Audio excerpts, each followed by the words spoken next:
rozpoczęła się najbardziej tragiczna dla narodu polskiego i świata II wojna światowa. To wojna, która przyniosła miliony istnień ludzkich, które zostały zgładzone. Ale również ta wojna poczyniła ogromne szkody u nas, na naszej kaszubskiej ziemi. To tu już pierwsze egzekucje miały miejsce 5 września, 14 września.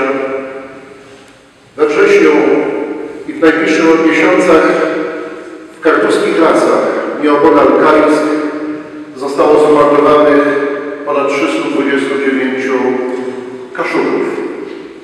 Dlatego, że byli dobrymi Polakami, że mieli w sercu miłość do ojczyzny, dlatego, że byli zagrożeniem dla najeźdźcy, że zawsze walczyli o wolność. Dlatego oddali największą ofiarę życia, jaką jest śmierć. Ponieśli ją za nas, za Polskę, za Najjaśniejszą Rzeczpospolitą. Jaki był los Westerplatczyków? Niech odpowiedzią będzie wiersz Konstantego Ildefonsa Kołczyńskiego pod tytułem Żołnierze z Westerplatte.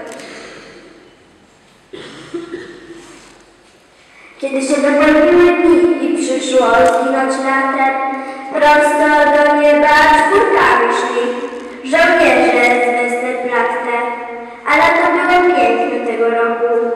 I tak śpiewali.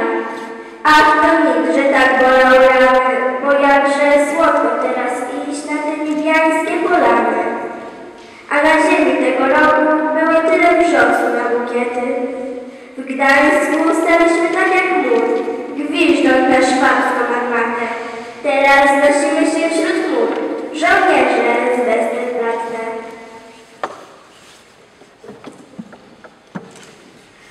Nie żal wam było krwi, ani was, ani nas.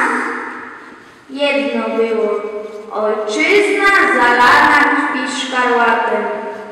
Mówiliście, nie czas, póki broń jest, nie czas.